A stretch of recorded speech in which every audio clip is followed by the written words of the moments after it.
Assalamualaikum warahmatullahi wabarakatuh. Ikhwan akhwati fillah, sahabat Al-Fawaz rahimakumullah. Perang Buat dan sosok Nabi Muhammad sebagai jenderal militer terhebat sepanjang masa. Gagasan tentang Nabi Muhammad sebagai seorang militer menjadi hal yang baru bagi banyak orang. Padahal Nabi adalah seorang jenderal yang hebat dan berhasil mengalahkan musuh-musuhnya sehingga Islam bisa tersebar dan dikenal hingga sekarang. Dalam kurun waktu 1 dekade, Nabi bertempur dalam 8 pertempuran besar. Nabi memimpin 18 penyerangan dan merencanakan 38 operasi militer lainnya. Salah satunya adalah Perang Buat ini. Meski Nabi tidak banyak memimpin peperangan, namun Nabi tetap memerintahkan orang lain untuk berada dalam komandonya, tetapi beroperasi di bawah perintah dan arahan strateginya. Dalam pertempurannya, Nabi pernah terluka 2 kali dan juga 2 kali mengalami posisinya dikuasai oleh pasukan musuh sebelum dia berhasil membalikan keadaan pada musuh-musuhnya dan mengumpulkan pasukannya menuju kemenangan. Sejarah Perang Buat. Perang Buat bisa dikatakan hanyalah sebuah ekspedisi militer pasukan umat muslim. Ekspedisi Buat diperintahkan langsung oleh Nabi Muhammad dan terjadi sekitar tahun kedua Hijriyah, tepatnya di bulan Rabiul Akhir. Ekspedisi ini merupakan serangan pasukan muslim dan langsung dipimpin oleh baginda Rasul. Serangan ini dinamakan Buat karena lokasi penyerangan ini dilakukan di Buat. Jadi 1 bulan setelah gagal melakukan serangan di Al-Abwa, maka Nabi membawa 200 pasukan umat muslim yang terdiri dari Muhajirin dan Ansar. Nabi membawa pasukan untuk pergi menuju ke Buat. Buat sendiri adalah sebuah jalur strategis yang sering dilewati oleh para pedagang dari kaum kafir. Setidaknya ada sekitar 1.500 onta, 100 tentara melewati Buat. Kafilah Quraisy itu dipimpin oleh Umayyah bin Khalaf. Alasan Nabi Muhammad melakukan serangan pada Khalifah Quraisy adalah ingin menawan rombongan pedagang dan juga mengambil harta mereka untuk mengembalikan harta orang-orang muslim yang telah dirampas oleh orang Quraisy waktu masa mereka di Mekah. Sayangnya, operasi militer yang telah direncanakan oleh Rasulullah itu gagal untuk dieksekusi. Hal ini dikarenakan rute yang dijelajahi kafilah Quraisy tidak bisa dideteksi oleh Nabi. Akhirnya ekspedisi militer dibuat pun gagal. Perang Buat ini menjadi salah satu ekspedisi militer yang pernah tercatat dalam sejarah karena dipimpin langsung oleh baginda Rasulullah SAW. Sosok Nabi Muhammad, sang jenderal militer terbaik sepanjang masa. Nabi Muhammad adalah seorang jenderal perang yang sangat cerdas. Nabi merupakan pemimpin militer yang membawa konsep baru bagi banyak orang. Nabi adalah seorang pemikir militer kelas 1 yang dalam 1 dekade mampu memimpin 8 pertempuran, meluncurkan 18 serangan dan merencanakan 38 operasi militer terbatas. Nabi bukan hanya seorang pemimpin militer yang berpengalaman, tetapi juga seorang ahli teori militer. Nabi merupakan pelopor perang pemberontakan dan perang gerilya yang sangat hebat dan cerdas.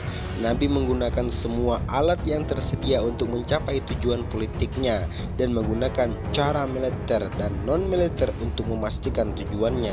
Beberapa cara yang digunakan oleh Nabi adalah seperti membangun aliansi, pembunuhan politik, gerasi, insentif agama, pembantaian, dan terkadang mengorbankan tujuan jangka pendek demi jangka panjang. Nabi juga berhasil merevolusi doktrin militer di Jazirah Arab karena Nabi percaya dia adalah orang seorang utusan Allah. Dengan demikian, Nabi mampu menciptakan pasukan Arab yang didasarkan pada keyakinan dengan doktrin ideologis yang terintegrasi, yaitu Islam. Nabi adalah orang yang pertama yang memperkenalkan dan menggunakan konsep-konsep seperti perang suci, jihad, kesyahidan untuk beragama. Namun tidak seperti para pemimpin militer pada umumnya, Nabi Muhammad tidak berusaha untuk mengalahkan pasukan musuh-musuhnya, tetapi membentuk pasukan Arab yang bersatu di bawah kepemimpinannya dan menggabungkan semua menjadi tentara-tentara. Sebuah penelitian dari ahli sejarah menyatakan bahwa Nabi Muhammad memulai pemberontakan militer dengan segelintir orang dengan menggunakan taktik tabrak lari. Beberapa orang ini kemudian tumbuh menjadi hampir 10.000 pejuang dalam satu dekade. Kemudian ketika Mekah diserang, Nabi yang menyadari bahwa agar pemberontakan berhasil dibutuhkan tentara yang kuat dan populasi yang mendukung tentara. Dengan demikian, Nabi adalah orang yang pertama dalam sejarah yang mengadopsi kebijakan tentara rakyat, perang rakyat, jauh sebelum Jenderal Vietnam Po Nguyen Giap selama Perang Vietnam. Studi tersebut menambahkan bahwa Nabi berhasil meyakinkan para pengikutnya bahwa Allah mewajibkan semua muslim untuk mendedikasikan semua sumber daya mereka untuk mengabdi kepada Allah. Pada akhirnya Nabi berhasil mengkonsolidasikan formasi tempur Arab yang terbagi menjadi infanteri terdiri dari orang-orang miskin dari desa-desa kecil dan komunitas di pinggiran kota utama, dan kafilah terdiri dari suku-suku merupakan keturunan pejuang yang sangat terampil. Setiap cabang sangat curiga dan membenci yang lainnya, tetapi Nabi mampu memberi identitas baru dan perintah militer yang ketat sehingga tidak ada yang namanya perpecahan dalam satu suara. Hingga akhirnya Nabi mampu menguatkan Islam dan menyebarkan agama. Di antara semua perang yang pernah diikuti Nabi, 2 di antaranya adalah peperangan yang sangat besar dalam sejarah Islam. Pertama adalah Badar pada bulan Maret 624 Masehi. Nabi Muhammad memimpin 300 prajurit dalam penyerbuan kafilah pedagang Mekah. Kaum muslimin menyerang kafilah di Badar, tetapi pasukan Mekah mengintervensi dan pertempuran Badar dimulai. Meskipun kalah jumlah dari 3 dibanding 1, kaum muslimin memenangkan pertempuran tersebut dan menewaskan sekitar 45 orang Mekah. Muhammad dan para pengikutnya melihat kemenangan sebagai balasan Allah atas keyakinan iman mereka. Dan Nabi Muhammad berkata, kemenangan itu dibantu oleh sejumlah malaikat yang tidak terlihat. Setelah perang Badar, ada lagi perang terbesar yang dilakukan oleh umat muslim dan kaum Quraisy, namanya adalah perang Uhud. Pertempuran Uhud adalah pertempuran kedua yang menentukan antara pemimpin Quraisy dan tentaranya melawan Nabi Muhammad bersama pasukan Islam. Perang ini terjadi 3 tahun setelah hijrah Nabi ke Madinah dan 1 setelah perang Badar. Perang Uhud memiliki tujuan utama membunuh Nabi dan menghancurkan Islam, tetapi pertempuran Badar di mana kaum muslim menang mengalahkan tentara Mekah.